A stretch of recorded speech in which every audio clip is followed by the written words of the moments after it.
Hello! Eh, super! Salut! Salut, tu m'entends? Très bien. Et toi? Ouais? Ok, très bien aussi, pas de problème de Ah, son, tout va bien. super. Ouf, c'est bon. C'est ça. C'est le petit couac du début qui fait toujours qu'on est un peu stressé. C'est ça, exactement, oui. Et comme j'ai un casque Ouais. capricieux des fois au niveau du micro, j'étais là genre, Oh, c'est pas mieux, hein. Je me balade avec mes écouteurs filaires de l'époque de notre temps. ouais, d'accord. Comment tu vas? Bah écoute, bien, ça va. Ce fut une journée longue, pleine de travail, mais qui finit sur une bonne note, donc tout va bien. Bon, ça me fait Voilà. plaisir. Ça me fait plaisir. Et puis c'est bien si tu travailles. C'est une bonne chose, c'est une bonne nouvelle. Ah oui, j'ai bien écrit aujourd'hui, donc ça va, j'étais contente. Non, mais dans le sens long, dans le sens, bah, c'est un travail épuisant, enfin, on en parlera peut-être, mais voilà. Travail mental, quand tu passes 3 heures dessus, au bout d'un moment, t'es genre, ah, tu sais Tout plus ta à vie, et fait. puis voilà. Tout à fait. Donc, Ok. Bah écoute, je te propose que l'on commence sans plus tarder, si ça te va, bien avec sûr. plaisir. Ah Oui. oui, oui, tout à fait, oui, y a pas de Bon, ben, problème. génial. Ben, déjà, je vais te laisser un petit peu te présenter pour les personnes Mhm. qui sont là en direct et qui écoutent. Bah déjà, merci pour l'invitation, Bah, puisque avec plaisir. t'es venu m'en parler et tout. Du coup, j'ai découvert la boxe du même coup, mais j'en avais déjà entendu parler en fait par Build Up. Donc, Oui, en oui, fait, je oui. connaissais déjà, mais j'avais pas, voilà, j'avais Ouais, pas pardon. cherché davantage. Voilà, c'est ça. Et du coup, là, j'ai regardé davantage et je me suis dit, ah, mais en fait, c'est trop bien et tout, parce que j'ai une Ah, liseuse numérique merci. aussi. Enfin, voilà. Donc, je me présente, je suis Cécile, donc une lectrice avant toute chose, depuis toute petite.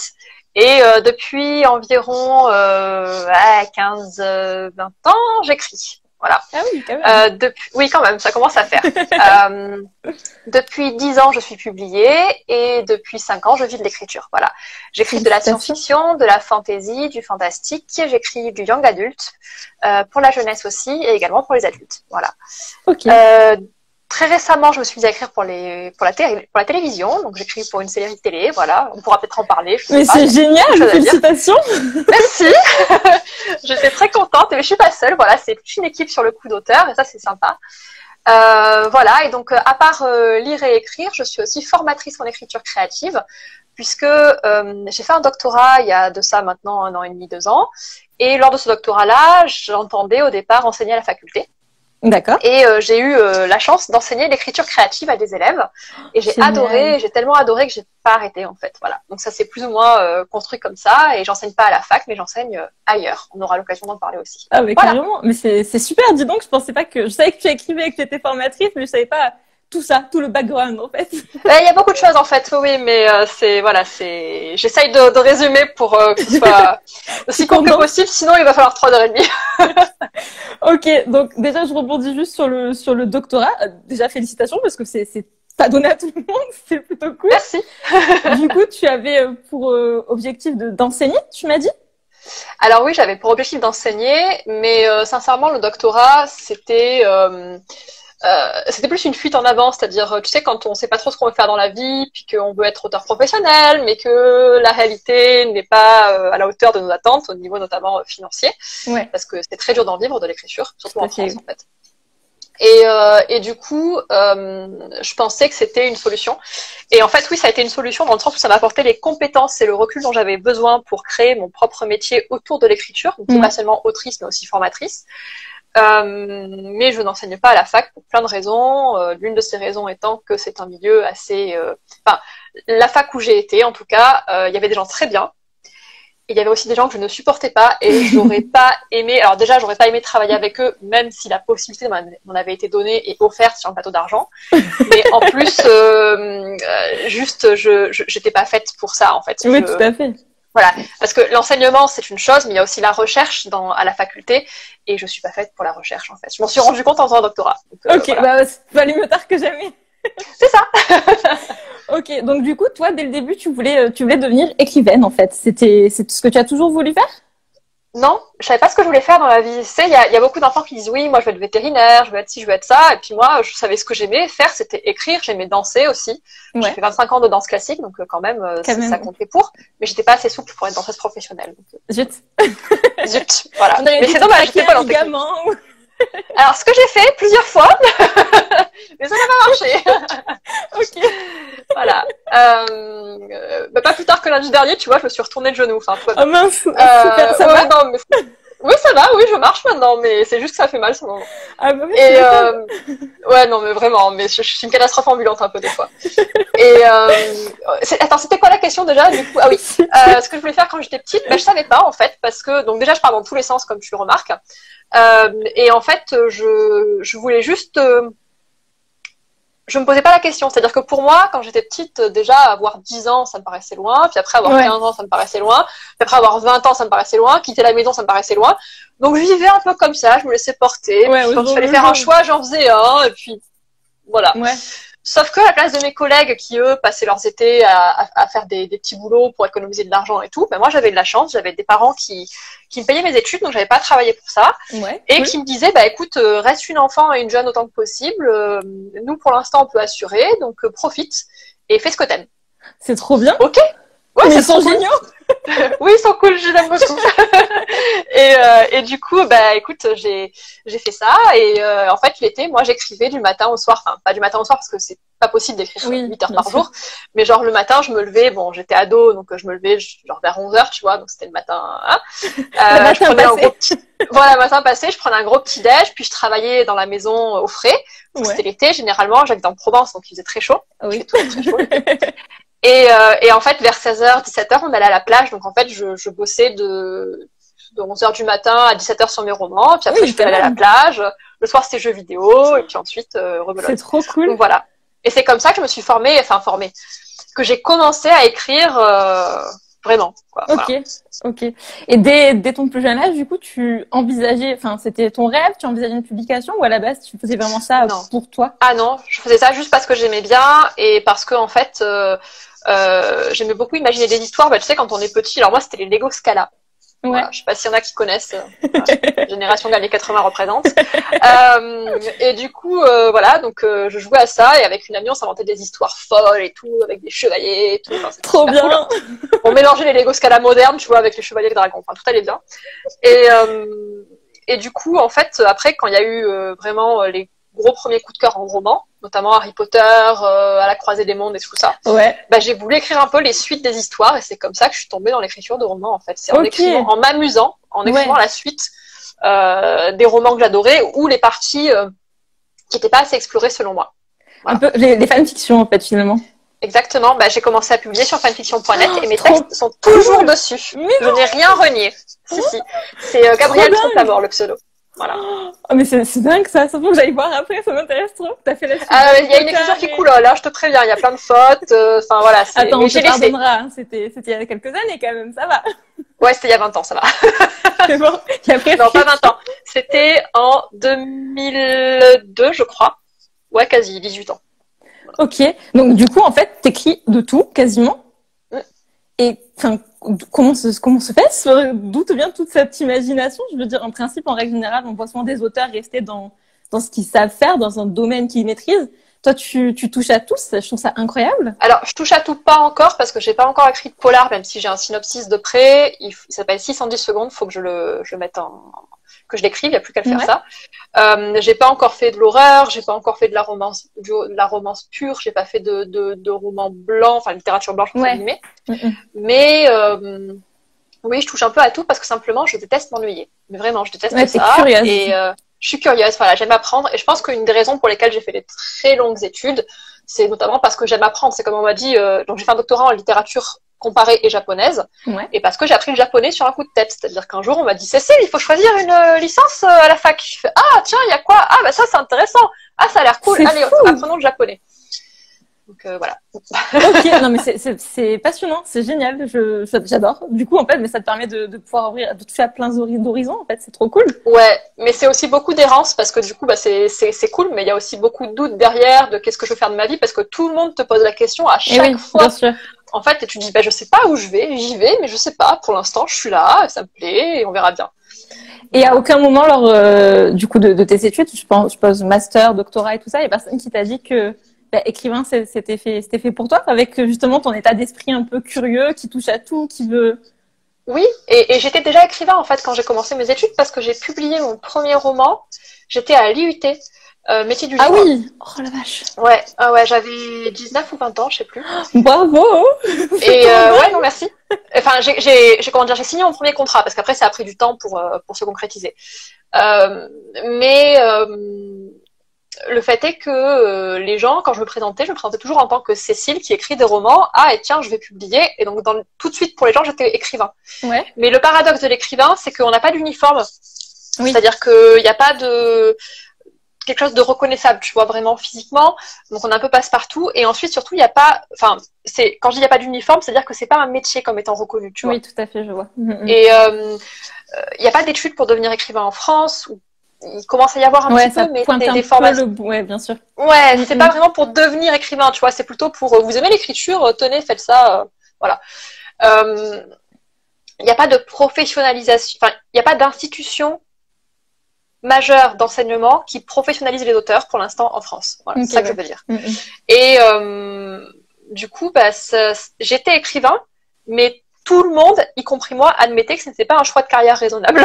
Voilà. Ouais, oui, bien sûr. Je vois ce que tu veux dire, oui. C'était pas la solution la plus sûre, quoi. Surtout avec ton niveau d'études, c'est vrai qu'on aurait pu envisager autre chose, quoi. C'est ça. Donc, du coup, j'ai continué à écrire en parallèle de mes études. Donc, j'avais toujours 2 casquettes au moins. Et toujours mes parents, ma grand-mère me disaient non, mais continue. Et puis, si un jour ça décolle en écriture, voilà. Ouais, non, franchement, oui, c'est très agréable. Et puis, jamais de remise en question de mes choix, quoi que ce soit. Ils me disent non, mais tu sais pas, c'est pas grave. Voilà, donc ça fait du bien à entendre parce qu'en règle générale, oui, et tu sais, le contraire.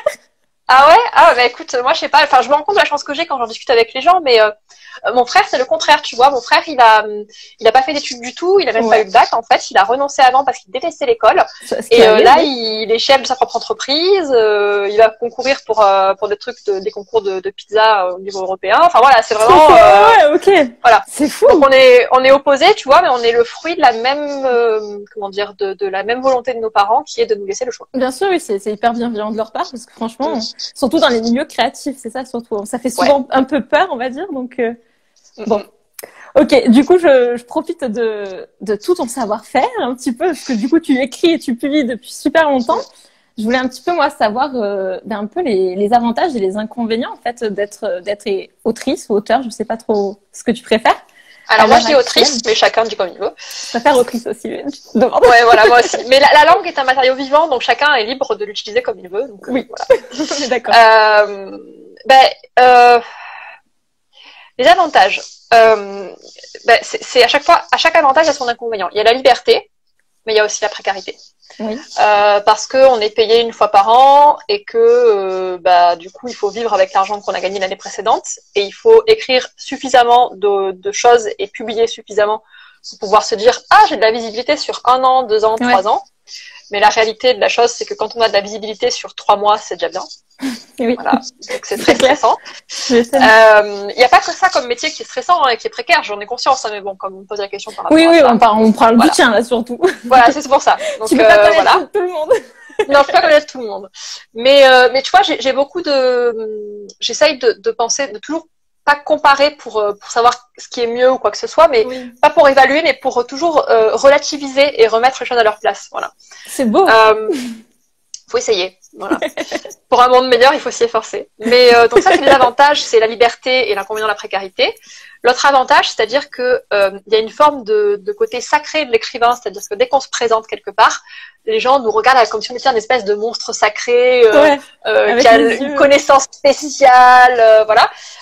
Alors qu'en fait, on est des êtres humains comme tout le monde, qui écrivent le plus souvent depuis chez eux ou dans les cafés. Il y en a qui se la jouent écrivain maudit, c'est une expression consacrée aussi, par exemple, dans leur tour d'ivoire. Enfin voilà, il y a plein d'avantages sur ça parce qu'effectivement, on est toujours reçu avec une espèce de bienveillance. Ouais. Et de l'autre côté, il y a des fois on tombe sur des gens qui se disent vous êtes écrivain? On fait oui, j'écris donc de la science-fiction machin et tout. Et là ils font ouais, vous écrivez pas quoi, c'est pas de la littérature. Super. Ok. Ça existe toujours actuellement, c'est incroyable. Ça existe toujours. Oui, ça existe toujours et pas plus tard que il y a quelques années, il y a 2 ans pardon, quand j'étais en thèse, quand je disais que j'étais autrice de fanfiction, de science-fiction, on me disait, alors il y avait la réaction c'est super, et il y avait la réaction oui mais c'est pas de la littérature. Voilà. Pour des gens qui aujourd'hui enseignent la littérature à la fac. C'est difficile à encaisser quand même. Ouais. Non, mais il y a de tout. Il faut pas, il y a pas que le négatif. Il y a des gens aussi qui étaient enthousiasmés, qui m'ont proposé de faire des cours d'écriture créative. Donc, voilà, c'est. Oui, heureusement que ça c'est une balance, mais quand même, ça doit pas être agréable de se prendre ça en pleine figure, quoi. C'est violent. Oui, mais moi, enfin, quand on est débutant, je pense que oui, c'est pas agréable du tout parce qu'on est en recherche de légitimité par rapport à son métier. Oui, c'est clair. Et ben moi maintenant, ça fait 15 ans que j'écris, ça fait un peu plus même, ça fait 10 ans que je suis publiée. Et au début, ça me touchait beaucoup. Et maintenant, je lâche les épaules, je dis bah ouais, bah vous pensez ce que vous voulez, c'est bien. Ouais, t'as réussi à prendre. Voilà. Ouais, Ah ouais, non, je cherche même plus à argumenter parce que ces gens, ils veulent juste détruire en fait ce qu'on a en nous. Bien sûr, après quand c'est ils disent ça, c'est souvent pour de blesser. la jalousie ou de la frustration peut-être aussi. Il y a plein de petits trucs qui se font. Ouais, mais ça, tu vois, c'est leur problème. C'est pas le nôtre. Tu as parfaitement raison. Tu voilà. devrais pas subir ça surtout. C'est pour ça que je suis encore surprise qu'à l'ère d'aujourd'hui, on va dire, ça soit encore le cas. Enfin, ah oui, c'est encore le cas. Débat. Ouais. C'est un autre débat, mais c'est pas grave. On les laisse débattre entre eux, les rageux. Tu te tues les rageux et voilà, c'est bon. C'est ça. Du coup, je profite, j'ai vu juste une question qui est hyper intéressante. On me demande, comment faire pour devenir un bon écrivain? Parce que tant de personnes échouent au cours de ce travail. Si jamais tu as des petites pistes. La question comment faire pour devenir un bon écrivain, dans l'adjectif bon, je peux pas y répondre parce que la définition de ce qu'est un bon écrivain, un bon écrivain, ça change d'une personne à l'autre. Ouais. Donc, faut voir la définition qu'on a soi-même de bon écrivain et ensuite mettre en place les actions qui nous permettent d'atteindre cette définition-là, enfin cet objectif-là. Pour moi, un bon écrivain, c'est quelqu'un qui écrit ce qu'il aime et qui publie ce qu'il aime et qui a des lecteurs qui aiment ce qu'il publie. Oui, voilà. Tout à fait. Donc ça, pour moi, c'est la définition d'un bon écrivain. Après, pour devenir écrivain tout court, en France, il n'y a pas d'école pour l'instant. Il y a des masters, je crois qu'il y a un master au Havre, il me semble, d'écriture créative. Okay. Il commence à y avoir des cours d'écriture créative, comme par exemple à la faculté d'Aix-Marseille, où j'ai été, et notamment il y a une licence maintenant, parcours écriture professionnelle. Ok, voilà. Ça évolue, c'est bien. C'est très récent, ça a 2 ans, je crois, quelque chose comme ça. Oui, c'est très très récent. Mais pour l'instant, je ne sais pas encore ce que ça donne. Voilà. Oui, et ce sont des formations. Voilà, je l'ai pas fait, et ce sont des formations à guichet très très fermé, c'est-à-dire que vraiment, pour y avoir accès, faut se lever tôt, quoi. Parce qu'il y a beaucoup de demandes et il y a peu de place, en fait, tout simplement. C'est clair. Par contre, je peux vous dire comment moi je suis devenue écrivaine et autrice publiée. J'ai écrit ce qui me plaisait. Et uniquement ce qui me plaisait. Quand j'ai voulu commencer à être publiée, j'ai commencé par faire mes armes avec les appels à texte. Donc, c'est-à-dire que ce sont des éditeurs ou des magazines qui appellent sur Internet, moi c'était toujours sur Internet, j'ai connu que ça, donc je peux parler que de ça, qui disent voilà, on voudrait des textes de telle longueur, sur tel sujet, dans tel genre littéraire. Par exemple, je sais pas moi, un texte sur les créatures marines et mythologiques, d'une longueur de 40 000 signes espace comprise, qui soit de la science-fiction, de la fantasy et du fantastique, pour les adultes. Ok, donc on a une cible, adulte, on a un genre littéraire, on a un thème imposé, on a une longueur. À partir de là, on crée une variation d'intrigue dessus, avec des personnages, etc. Et on envoie, et souvent on est refusé au début. Moi j'ai été refusée, un des mails de ma newsletter que j'ai envoyé, je crois hier ou avant-hier, j'ai été refusée plus de 50 fois. Ah oui. Avant d'avoir un oui. Donc j'ai écrit plus de 50 textes de nouvelles courtes avant d'avoir un seul oui. Et j'ai été publiée dans un tout petit fanzine qui faisait, tu sais, les reliures avec le papier A4 puis plié en deux, ça faisait un magazine. Ben voilà, tout à fait. Et l'air de rien, hyper fière. J'étais hyper fière, je l'ai reçu, je l'ai toujours. Et après, j'ai été publiée l'année suivante dans une anthologie et j'ai été sélectionnée pour un prix. Et à partir de là, c'est allé beaucoup plus vite parce qu'en fait, j'ai été repérée par des éditeurs qui sont pas venus me chercher pour écrire un truc tout de suite, mais qui se sont dit, ok, elle a du potentiel. Oui et non, parce qu'on a tous du potentiel en écriture, mais elle a été remarquée. On sait qui c'est maintenant. Et comme ils savaient qui j'étais, parce que avant ça, avant d'être repérée comme ça, j'avais déjà envoyé le premier roman à des éditeurs et j'avais des noms à chaque fois. C'était des refus argumentés, donc on me disait oui, là vous n'avez pas fait ci, là attention il y a ça, donc je corrigeais derrière, puis je renvoyais inlassablement. Et en fait, c'est quand j'ai commencé à être repérée, en fait, ça correspondait aussi au fait que mon processus de création et les résultats qui arrivaient derrière commençaient à être non pas seulement lisibles, mais bons. Ouais. Et en fait, c'est tout le travail, tous les efforts, mais on parle de 4-5 ans d'efforts. Hein. C'est vraiment 4-5 ans autour de la fanfiction, autour de... parce que la fanfiction, c'est un exercice d'écriture comme les autres. Hein. Il n'y a pas de jugement de valeur à avoir. La nouvelle, vraiment, j'ai écrit nouvelle, poésie, micro-nouvelles, essayer un peu romans. tout, quoi. Ah, exactement. Et mon but, c'était pas de publier, même si, au bout d'un moment, si, quand même, Oui. parce qu'il y avait une forme de frustration qui s'installe, mais c'était vraiment de me dire, un jour, je vais y arriver, et pour y arriver, il faut que je devienne meilleure dans ce que je fais. Et pour devenir meilleure dans ce que je fais, il faut que je comprenne mieux comment je le fais, et comment les autres le font. Et c'est là que j'ai commencé à observer dans les romans comment les gens écrivaient, pourquoi ils écrivaient comme ça, etc., et à analyser. Voilà. Ouais, donc tu as quand même vachement persévéré, et je pense aussi que ton côté lectrice, il a dû beaucoup t'aider. Oui. Oui, notamment parce que il y a lectrice et il y a aussi la bêta lecture. J'ai été bêta lectrice sur un forum qui proposait des passages de romans à lire. Donc il y avait des auteurs qui venaient, qui proposaient leurs romans, des extraits à lire. Et moi j'en corrigeais quelques-uns, etc. Et puis après j'ai corrigé des romans entiers là-bas. Ah oui. Et vice versa. J'ai envoyé mes extraits, qu'on m'a corrigé, etc. Et ensuite j'ai envoyé mon roman. Voilà, c'était très chouette et ça m'a beaucoup formée. Voilà. Ok, bah, c'est une bonne méthodologie, je pense. Et du coup, question probablement bête, mais c'est pas grave, je la pose quand même. Quand tu écrivais des fanfictions, du coup, est-ce que tu essayais de reprendre, imiter, je sais pas si c'est le bon terme, le style de l'auteur, du coup, pour t'entraîner, ou est-ce que tu passais directement sur un style à toi? Non, parce que quand on reprend le style d'un auteur, c'est du pastiche en fait. Et j'étais pas encore assez calée en écriture pour savoir ce que c'était du pastiche. D'accord. Ouais. Voilà, j'avais 14 ans, je savais pas trop ce que je faisais. Oui, c'est sûr, on te pardonnera. Voilà. Mais je pense que ce qui m'a le plus aidé, c'est que je me suis amusée en fait à reprendre non pas le style, mais à reprendre l'univers. Et j'en avais pas conscience à l'époque, mais en fait, si, ça reprend le style aussi. Parce qu'on apprend, quand on s'insère dans un univers, on apprend à écrire comme. Parce que le style, c'est pas que le placement des mots sur une page ou dans une phrase, c'est aussi la manière de présenter et d'introduire des personnages. C'est également la façon dont on fait le déroulé d'une description.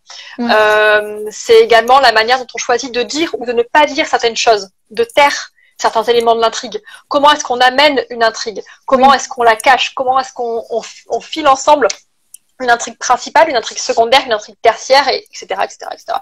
Et tout ça, ça fait partie du style, en fait. Quand on aime lire, par exemple, Dan Brown, on n'aime pas juste les mots sur la page, on aime la manière dont il présente les personnages. C'est vrai. Les répliques sont percutantes. Et les répliques ne sont pas percutantes que parce qu'elles existent toutes seules. Comme ça, elles ne sont pas seules hors d'un texte, elles sont dans un contexte. D'ailleurs, le mot contexte, là, ici, elle est assez... il y a le mot texte, quoi, voilà. C'est vrai, oui. Tu as raison. Ok, bah écoute, c'est hyper intéressant. Et du coup, toi, par rapport à tout ça, est-ce que maintenant tu as un processus d'écriture fixe, j'ai envie de dire? Est-ce que tu fais des petites routines, tu as instauré quelque chose ou pas du tout? Tu te laisses un peu y aller? J'ai des petites routines d'organisation dans le sens où je suis quelqu'un qui est du matin. Okay. Et j'ai beaucoup et longtemps jonglé avec plein de casquettes différentes. Et quand je voulais mettre une de ces casquettes en priorité, je faisais ça en premier le matin, de manière à pouvoir me dire, c'est le plus important aujourd'hui, je commence par ça, le reste attendra. Donc en ce moment, moi évidemment, c'est l'écriture et la création qui passent le matin. Donc ce matin, j'ai passé 3 heures sur un épisode de série télé, donc à écrire le scénario. Et ça, c'est mon rituel, c'est-à-dire je me fais mon petit thé avec ma petite tasse, tu vois, j'en ai une. J'ai ma petite liste de choses à faire sur un carnet, généralement. Magnifique, au passage. Merci.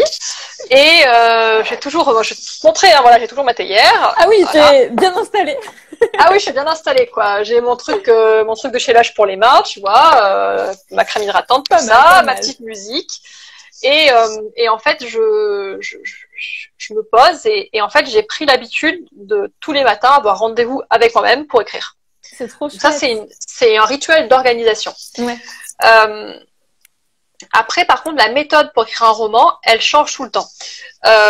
J'ai des points fixes, c'est-à-dire que je vais comparer ça à du ressac. Le ressac sur une plage, tu vois, les vagues, on a l'impression qu'elles sont toutes les mêmes. Mais en fait, elles se forment pas de la même manière. C'est juste que le résultat est identique, c'est une vague. Ok. Voilà. Ça a la forme d'une vague. Oui. Donc moi, quand j'écris, ça a la forme d'un livre, mais le processus pour y parvenir est très rarement identique. Il y a cependant des choses, des points fixes. J'écris, je ne me jette jamais sur une idée. Ouais. Je me dis que si l'idée est bonne, elle me reviendra forcément. Ok, oui, je vois. Donc je la note et je l'oublie. Et si en fait je l'oublie pas parce qu'elle me harcèle, c'est que c'est une bonne idée. Reste dans la tête. Voilà, c'est ça exactement. Donc j'ai pas peur d'oublier les idées. je fais toujours des fiches de personnages, mais pas avec juste la couleur des yeux, etc. Mais vraiment avec, par exemple, c'est quoi leur motivation principale, c'est quoi leur problème principal dans la vie, c'est quoi les solutions qu'ils vont mettre en avant pour résoudre ce problème, etc. Pour tous les personnages, même secondaires, du coup? Ouais. En tout cas, ceux que je peux prévoir à ce stade-là. Oui, ouais. Voilà. Tout à fait. Ensuite, je fais ce qu'on appelle un synopsis, c'est-à-dire que, enfin, d'abord, je fais ce qu'on appelle un beat sheet. Donc beat, c'est-à-dire les temps forts de l'intrigue, où je jette sur le papier, je jette les idées qui me viennent en me disant ah ouais, puis il pourrait y avoir ça, puis il pourrait y avoir ça, etc. Ça doit être fun. Et après je fais, oui, c'est assez fun, ouais. C'est très brouillon aussi, mais c'est assez fun. Et après je fais un synopsis, donc c'est-à-dire que je passe le temps qu'il y faut, mais je me force quelque part à imaginer le déroulé de l'histoire par rapport au temps fort du roman que j'ai déjà prévu, par rapport aux motivations des personnages et par rapport à l'ambiance que je veux donner. Okay. Ce synopsis, il n'est pas fixe définitivement. Des fois, je l'écris même pas en entier, mais c'est juste que je veux toujours avoir 5-6 chapitres d'avance sur ce que j'écris, pour savoir que je fonce pas dans le mur et pour que mon histoire ait un premier jet cohérent, en fait. Ok, d'accord. Voilà. Et puis des fois, j'ai pas de synopsis et je pars à l'aventure comme ça, mais les étapes précédentes sont faites. Des fois, j'ai pas besoin de faire l'étape précédente parce que tout m'apparaît clairement, donc je fais directement un synopsis. Donc ça, c'est des points fixes. À la fin, ça a toujours la forme d'un livre, mais voilà. Ouais, t'as pas vraiment de méthodologie figée dans le temps où tu fais ça, comme ça, à telle heure. C'est pas... Oui et non, c'est-à-dire que oui, ça me permet de me raccrocher aux branches, comme on dit. Oui. Et je suis obligée d'en passer par là à chaque fois, même de manière indirecte, parce que je ne sais pas écrire autrement. C'est ma méthode, mon processus de création. Mais ce serait mensonger de dire que je le suis à la lettre à chaque roman. Ouais. Voilà. Okay. Je pense pas d'ailleurs qu'il y ait un seul écrivain qui puisse dire c'est toujours pareil à chaque roman, ou alors c'est des robots, je sais pas comment ils font. Hein, donc, voilà. Ok. Du coup, j'embraye sur autre chose. Non, parce qu'on reste dans l'écriture, mais je suis trop curieuse de savoir ce que tu fais comme sur la télé. En fait, déjà, comment ça t'est venu? Pourquoi? Alors, j'ai pas le droit d'en parler. Oh non! Tu peux pas me faire ça. Tu peux pas me dire que tu fais ça et ne pas m'en parler. Je suis désolée. Ce que je peux dire, c'est que on est venu me chercher. Ouais. Ça fait très plaisir. C'est quelqu'un qui a lu un de mes romans, qui m'a dit je te veux dans mon équipe. C'est trop cool. Voilà, ça c'est cool. Voilà. Donc ça c'est chouette. C'est un producteur de Paris. Il travaille pour la France, mais aussi pour l'international. Voilà. Ok. Il débute dans la série télé. Je peux en dire plus, voilà. Il a plein d'autres projets en cours, donc ça, voilà. Et nous, donc avec les autres auteurs qu'il a sélectionnés pour ça, on travaille sur une série en 12 épisodes qu'on compte... je peux pas dire dans quel genre, je peux vraiment pas... Non, mais ne créez pas de problème, hein, vraiment, il n'y a pas de souci. Voilà. J'ai pas le droit d'en parler, en fait, voilà. C'est juste que pour l'instant, en fait, on n'a pas été engagé pour écrire la série télé, donc pas les épisodes en eux-mêmes, mais ce qu'on appelle la Bible de la série télévisée, c'est-à-dire le document qu'on va proposer aux chaînes pour qu'ils disent « Banco, ça nous plaît, on produit ». Ouais. Parce que la maison de production apporte une partie de l'argent, mais après, il faut une chaîne aussi télévisée. Ok, d'accord. Bien sûr. Voilà. Ok. Et du coup, toi, par rapport à ça, est-ce que c'est le même fonctionnement d'écriture que ce que tu viens de nous expliquer à l'instant ou c'est totalement différent? C'est similaire par certains côtés et c'est totalement différent par d'autres. On doit faire des fiches de personnages aussi. Pareil, on fait un beat sheet par épisode. On fait aussi un synopsis par épisode. Ouais. On fait une fiche d'univers aussi parce que on sait très bien qu'on va pas être les seuls à travailler dessus. Il y aura des gens, des scénaristes qui vont venir dedans, donc il faut qu'ils puissent savoir où piocher, quelles informations, etc. Donc c'est une genre de fiche Wikipédia de l'univers en fait. Ouais, ok. Bêtement, c'est ça quoi. Enfin bêtement. Ça nous a pris quand même 2 mois et demi déjà. Ah oui, quand même. Ah oui, c'est très long. C'est long, ouais, la vache. Et du coup,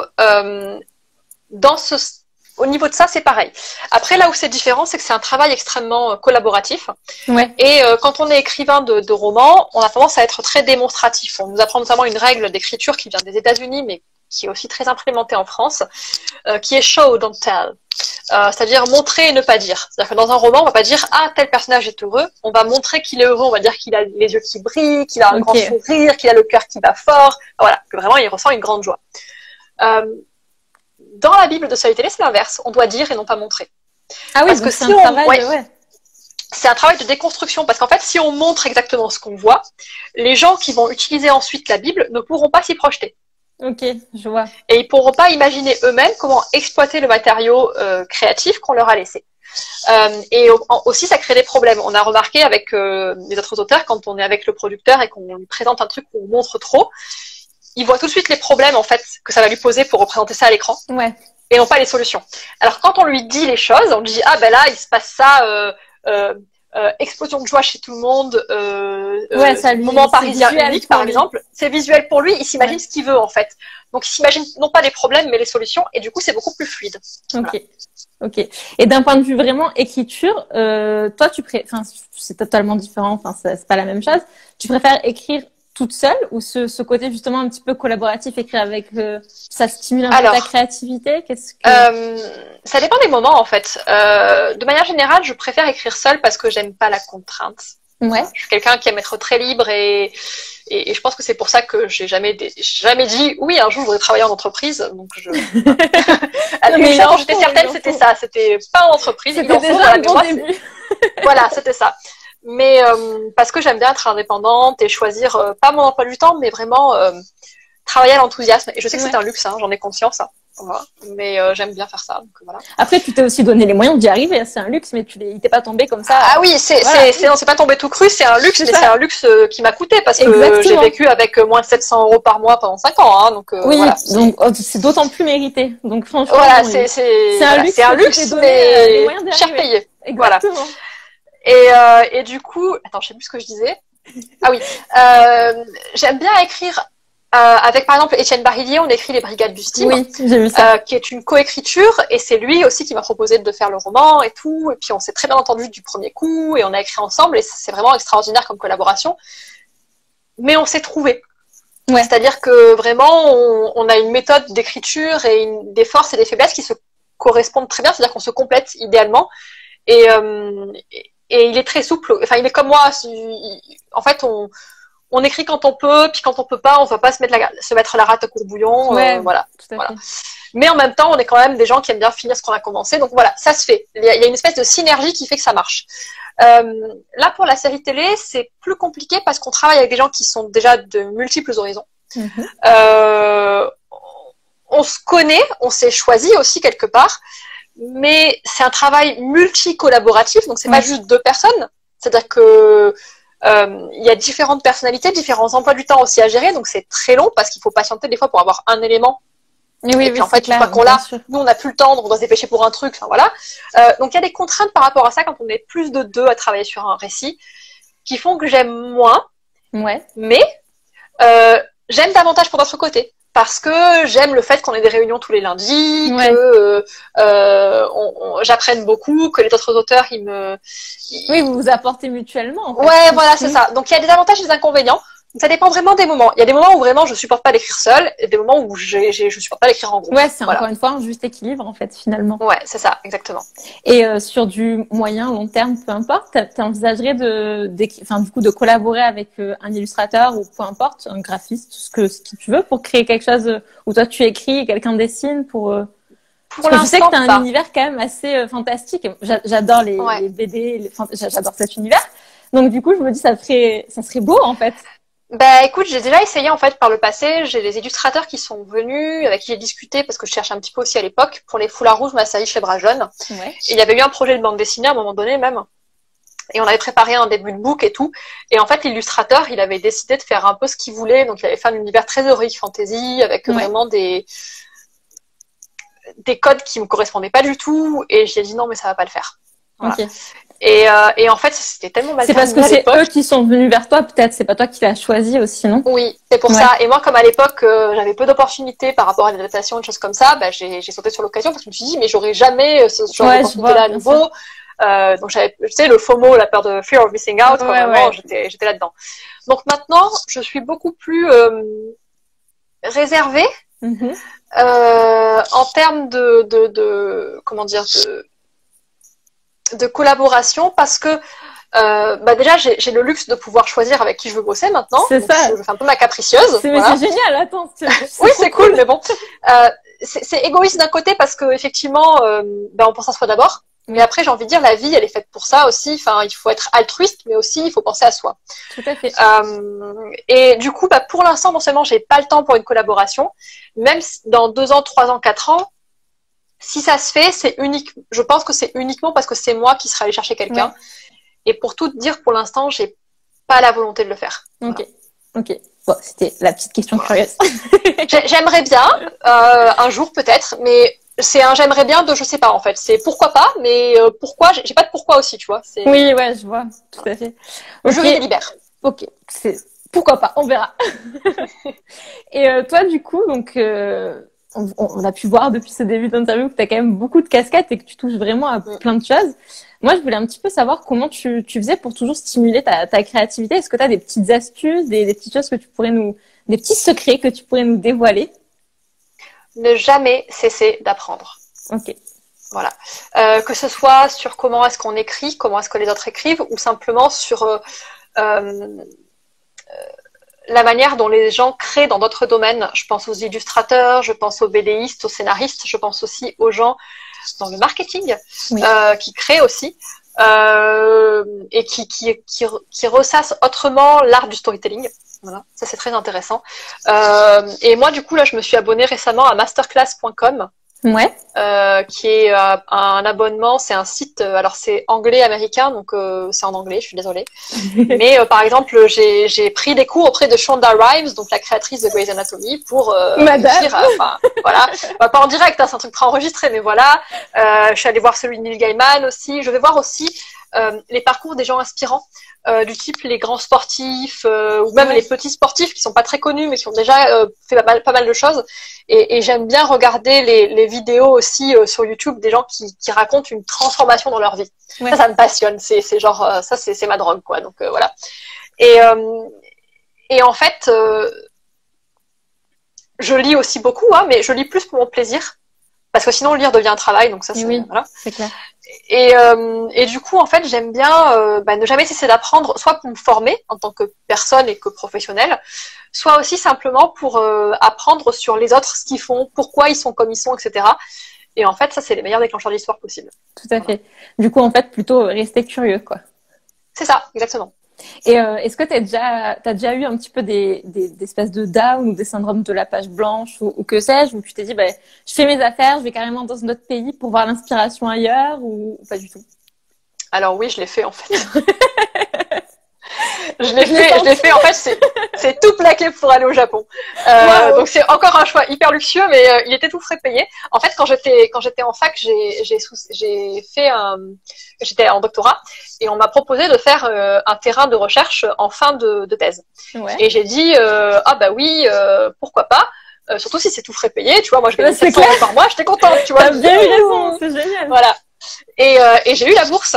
Et la bourse, c'était, je crois, 1200 ou 1300 €, non, 1500 € par mois. Ok. Je payais seulement le billet d'avion. Mais c'est trop bien. C'était génial. C'était une super opportunité. Oui, donc du coup, j'ai passé plusieurs semaines à Tokyo et tout. Et en fait, j'avais trouvé un café qui s'appelle le Kanno Café. Et où en fait, c'est un espèce de café steampunk. On voyait toutes les machines qui faisaient le café, etc. Dans une grande verrière. Et j'allais écrire là-bas tous les jours. Donc ce que je faisais, c'est que le matin, je me levais, je faisais mes recherches pour la fac, je mangeais, et puis l'après-midi, soit j'allais à la bibliothèque de la maison franco-japonaise à Tokyo, qui était à Ebisu Garden Place. Je sais pas si t'as vu la série Anayori Dango. Oui. T'as vu le bisou près de la statue? Oui. Eh ben c'était juste à côté. Mais non. Mais si. Donc voilà. Et donc du coup j'allais là, en plus c'était juste à la période d'Halloween, donc il y avait toutes les décorations d'Halloween et tout, c'était merveilleux. Après il y avait les décos de Noël, mais génial, voilà. Oh là là. Et du coup j'ai eu droit à tous les trucs, les Halloween blends de café et tout là-bas, et après les Christmas blends, etc. Oh là là, trop bien. Et c'était trop cool. Et du coup voilà, donc j'ai passé un petit moment. Et en fait ce que je faisais, c'est que je partageais mon temps. J'avais dit à ma directrice de thèse qui est sur place, parce qu'elle était directrice de la maison franco-japonaise. Oui. J'avais dit écoutez, je viendrai pas tous les jours parce que moi j'ai toujours un travail à côté. Il faut que je traduise les romans, parce que je traduisais des romans aussi à l'époque pour me nourrir, et que j'écrive mes romans. J'ai des contrats qui attendent. Elle m'a dit non mais il y a aucun souci, moi je sais que vous bossez. Hein. C'est trop fou. Ok. Donc voilà, du coup je faisais mi-temps recherche, mi-temps écriture, Et le reste du temps, je promenais le long de la Negulogawa, j'allais voir les illuminations de Noël, enfin c'est trop chouette. Ah, voilà. Tu nous donnes des paillettes dans les yeux là, en plus en ouais. Et alors là, je voulais le faire, je voulais le faire, là tu vois, normalement j'aurais dû être au Japon. Oh non. Parce que j'avais prévu, c'était il y a 2 ans que j'y suis allée, je m'étais dit, dans 2 ans j'y retourne et je le refais. Et j'aurais voulu le faire avec mon copain et tout, tu vois, on avait prévu de le faire et tout. Et puis en fait, il y a Covid. Donc quand j'ai vu que je comptais prendre mes billets un peu au dernier moment parce que, astuce, Japon, ils sont moins chers quand vous les achetez au printemps pour l'automne. Voilà. Ah ouais. Ouais. Parce qu'en fait, tous les gens pensent au printemps avec le hanami et tout. Voilà, exactement. Et sauf que le hanami, c'est tellement successful que en fait, les billets d'avion, ils augmentent comme ça. Alors que c'est tellement beau d'aller voir les érables dans les... clair. Enfin, c'est magnifique. Et puis, il y a beaucoup plus de spécialités bonnes à manger à l'automne qu'au printemps. Je peux vous dire, j'ai fait les deux. Voilà. Écoute, j'espère que tu pourras y retourner l'année prochaine, du coup, que ça pourra être juste décalé. À mon avis, l'année prochaine, ce sera un peu tôt, parce qu'en plus, il y a les JO, les Jeux Olympiques. Ah oui. Et je pense que ça va être très très cher. Je vis mieux qu'avant, mais quand même. Et donc, je pense plutôt 2022. Voilà. Ok. On verra. Croisez là. Ouais. Bon, après, je suis pas pressée, comme je te dis. On verra bien. Sûr. Je fais pas de plan sur la comète. Voilà. Ok. On nous demande dans les questions, est-ce que tu utilises des applications ou des liens pour écrire des livres?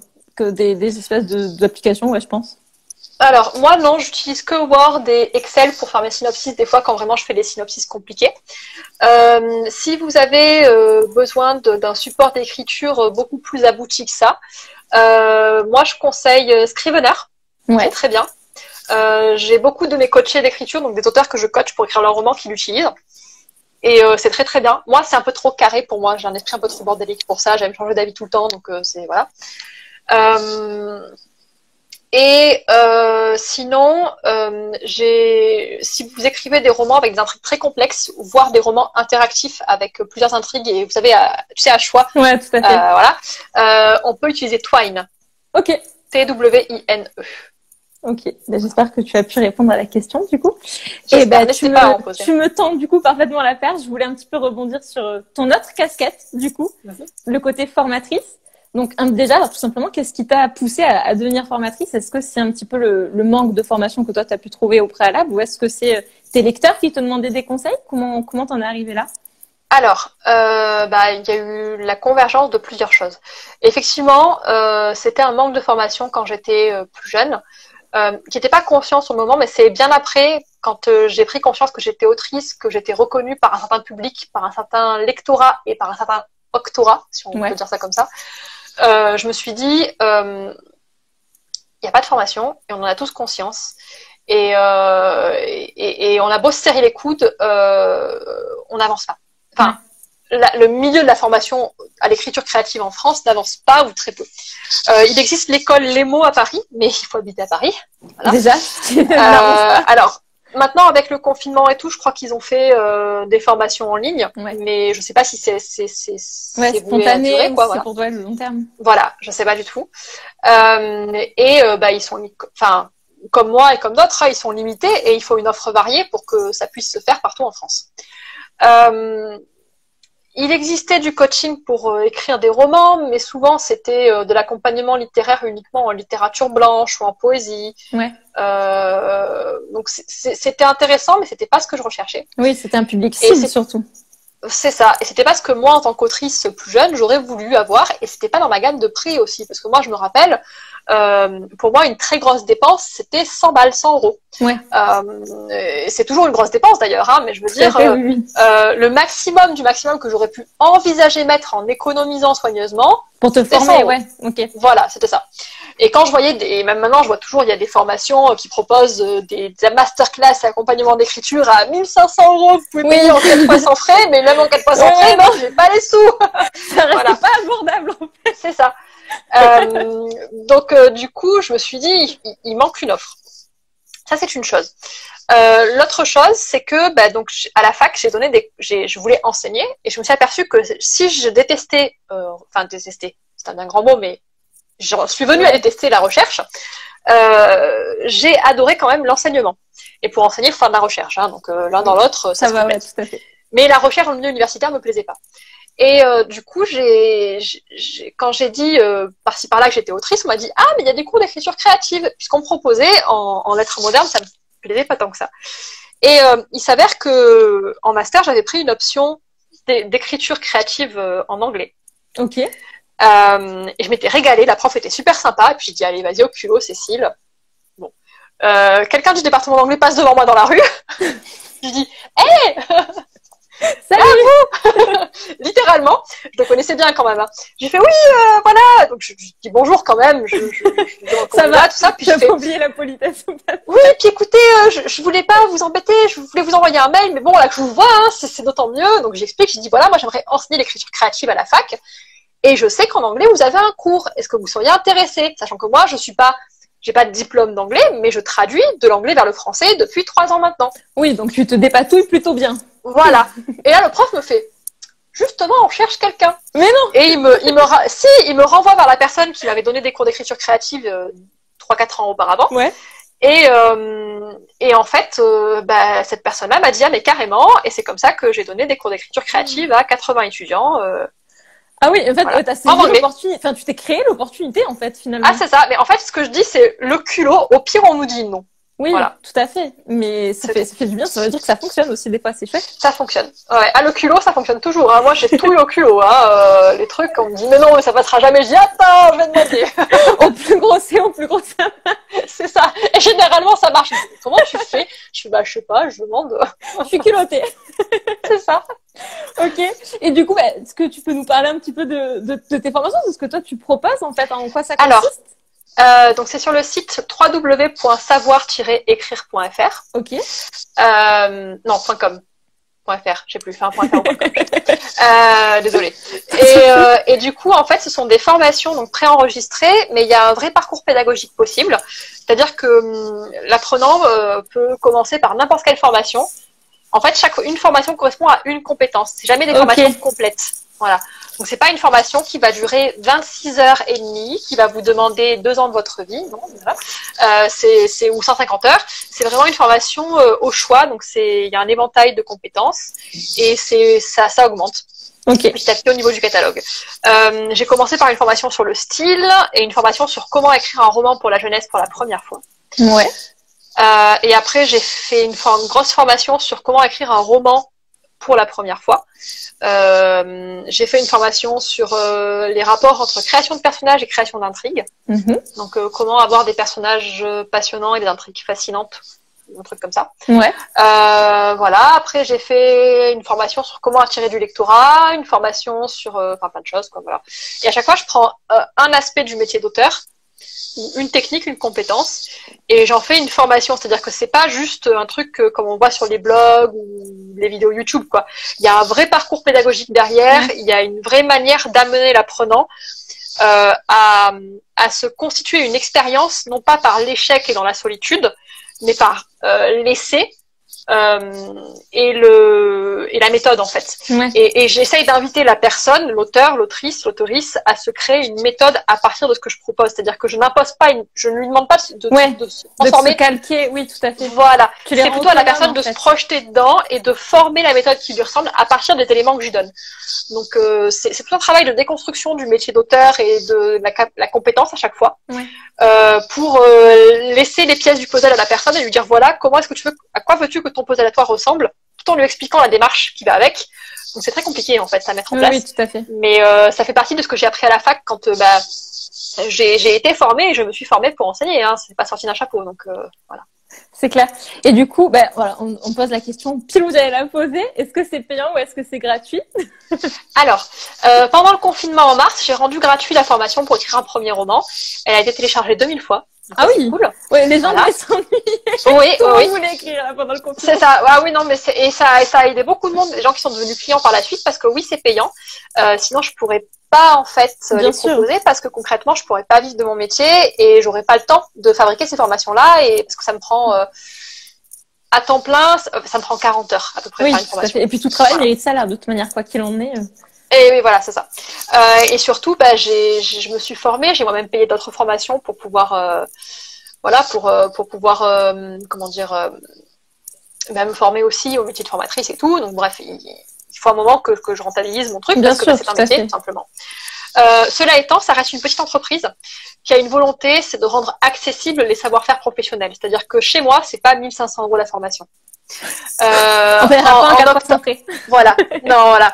Le prix maximal des formations, c'est, et ce sera toujours 199 €. Le prix moyen d'une formation, c'est 109 €.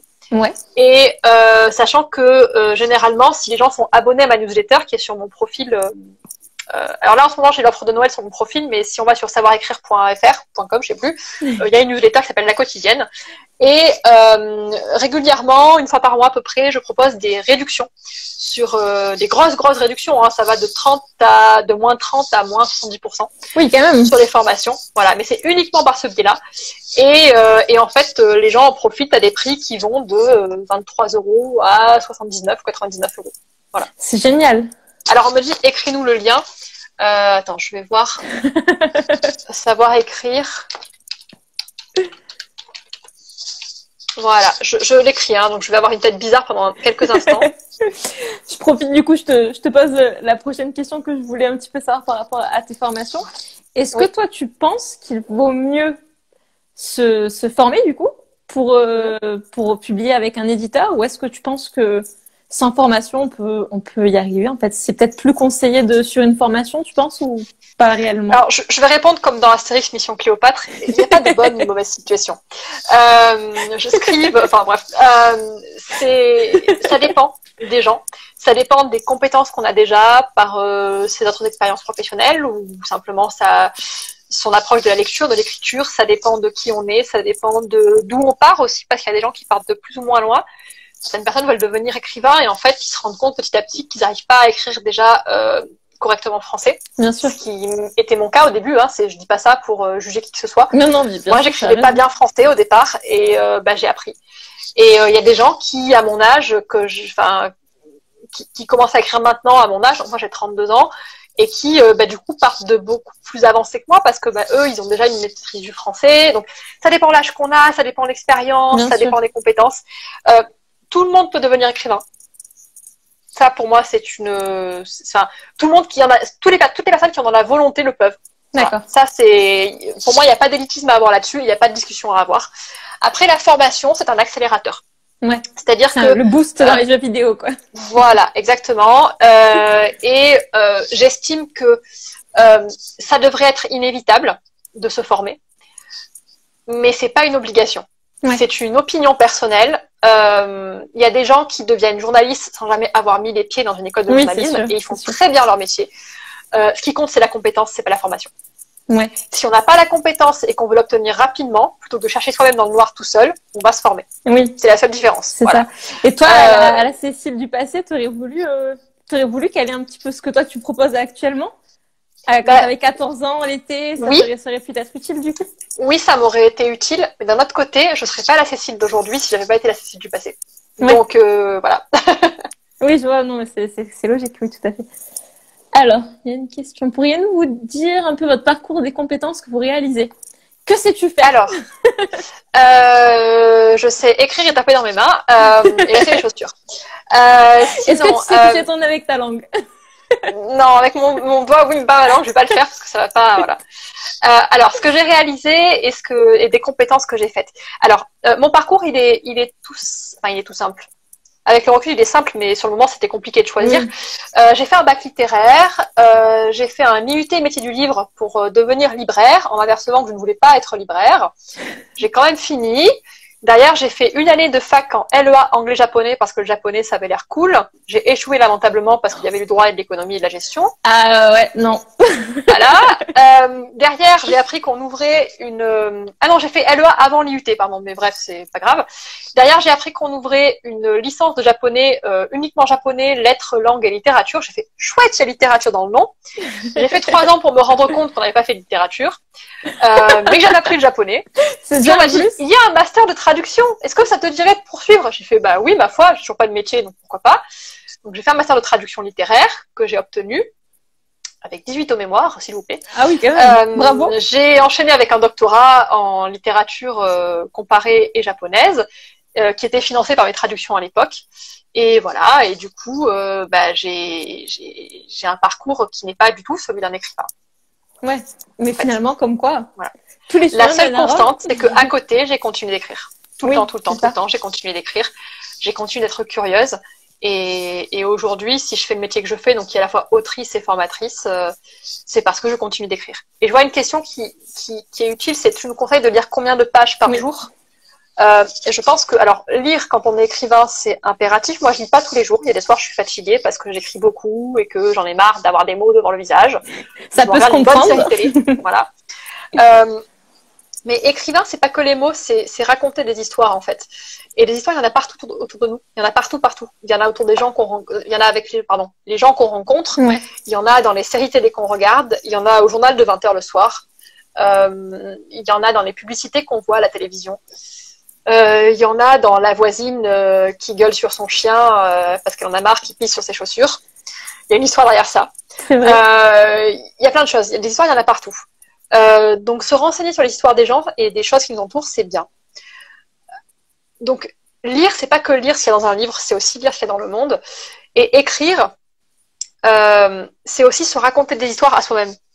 C'est-à-dire chercher, inventer, pas juste être devant une page. Par contre, pour devenir écrivain, je pense qu'il faut de la régularité.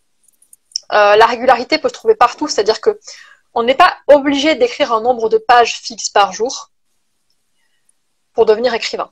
Moi-même, j'écris pas tous les jours. Oui. Par contre, je mets de l'écriture dans ma vie tous les jours, c'est-à-dire que tous les jours, je m'efforce en tout cas de penser à mon roman, de me dire ah tiens, j'avais tel problème. Est-ce que j'ai le temps aujourd'hui? Non, j'ai pas le temps, c'est pas grave, je le ferai demain. Ça veut dire que je m'occupe même de prévoir le prochain moment où j'aurai le temps d'écrire. Ouais. Voilà. Donc, être écrivain, c'est pas forcément écrire tous les jours. C'est très culpabilisant quand on n'y arrive pas d'ailleurs. C'est juste envisager le monde par le regard de quelqu'un qui écrit. Ouais. Donc c'est chercher des histoires, c'est si on n'a pas le temps d'écrire ce jour-là, se dire c'est pas grave, j'écrirai demain et faire en sorte de tenir la promesse. Ouais, c'est beau ce que tu dis. S'écouter en fait, tout simplement. C'est ça. Un peu de bienveillance, ça fait du bien. Rester éveillé, bienveillant, c'est beau, c'est un beau message. Merci. Ok. Ben écoute, je pense qu'on va pas tarder à s'arrêter parce que le live va pas tarder à se couper de toute façon. Quoi qu'il en est. Visiblement, il est en train de me dire bon, ça suffit. Donc avant de te quitter, déjà, moi je voulais juste savoir si on pouvait te souhaiter quelque chose. Est-ce que tu as des beaux projets pour 2021? Est-ce que tu as des petites choses comme ça qui te tentent énormément ou enfin, je sais pas, des beaux projets, des projets écoute, secrets. À une époque, j'aurais dit beaucoup de succès, beaucoup de plein de contrats, etc. Et maintenant, j'ai juste, même à moi, mais aussi aux autres, ce que j'ai envie de souhaiter aux gens pour la fin 2020 et tout 2021, c'est juste beaucoup de sérénité en fait. Ouais. Je pense que cette année, on a beaucoup appris au niveau de cette leçon-là et que la sérénité passe par le lâcher prise. Et moi, c'est un truc sur lequel je travaille depuis 2 ans et c'est très difficile. C'est très difficile, voilà. C'est très difficile. Ça, j'espère par contre que ça va pas te faire comme le temps que tu as passé depuis que tu écris, depuis que tu as 14 ans. J'espère que tu trouveras la sérénité avant. J'ai trouvé, ça y est. Depuis que j'ai arrêté, que j'ai fini mon doctorat, etc., j'ai fait un bon burn-out. On n'a pas parlé de ça, mais voilà, une bonne dépression et depuis ça va beaucoup mieux en fait. J'ai appris à prendre de la distance avec les choses et à prendre du recul et tout ce que je viens de dire et tout, c'est issu de ça en fait. Voilà. Et de toute façon, en règle générale, quand on a une période assez sombre dans notre vie, peu importe de quoi elle découle, ça nous permet toujours de relativiser et d'être un peu plus serein avec nous-mêmes. Ouais. Enfin, il faut essayer en tout cas, voilà, parce que sinon, on reproduit le schéma qu'on avait avant et on en souffre davantage. Donc, Tout à fait. Ben écoute, du coup, je vais clôturer cette interview sur ces belles paroles qui sont pleine de bonheur et ça fait chaud au cœur. J'espère que... je te le souhaite aussi, hein, je vais pas préciser. Hein, mais... Ouf. C'est adorable, merci. J'espère que tu as passé un bon moment. Moi, je te remercie. Excellent, j'ai pas pu les repasser. Non, mais pareil, j'espère, franchement, c'était génial. Je suis trop contente. J'ai appris plein de choses. J'espère que c'est pareil pour toutes les personnes qui étaient là. Moi, de mon côté, du coup, je vais réuploader cette petite interview sur YouTube. Et puis voilà, je te remercie encore à peu près 1000 fois pour ton temps, pour la qualité de tout ce que tu as pu nous dire, nous dévoiler. Mais je t'en prie, merci à toi. pour l'invitation et merci, puis pour la gentillesse et tout ça. C'était vraiment un super moment et je pense que c'est partagé par toutes les personnes qui étaient là. J'espère. Et puis, si jamais il y a des questions auxquelles j'ai pas répondu, faut pas hésiter à me contacter. Alors, sur Instagram, le problème, c'est que les messages tombent dans les autres et je les vois pas généralement. Donc, je suis désolée. Je fais des efforts. Mais voilà. Sinon, simplement, j'ai une newsletter et j'ai un mail sur le site savoirécrire.fr qui est plusalamamain@gmail.com. Faut pas hésiter à m'écrire. Je mets souvent du temps à répondre, mais je réponds toujours quand il y a une question. Voilà. C'est génial, c'est bon à prendre. Merci beaucoup pour ton temps en tout cas. Mais je t'en prie, merci à toi. Bonne soirée à toi, bonne soirée. À bientôt. Toi également. Ciao, ciao. Au revoir.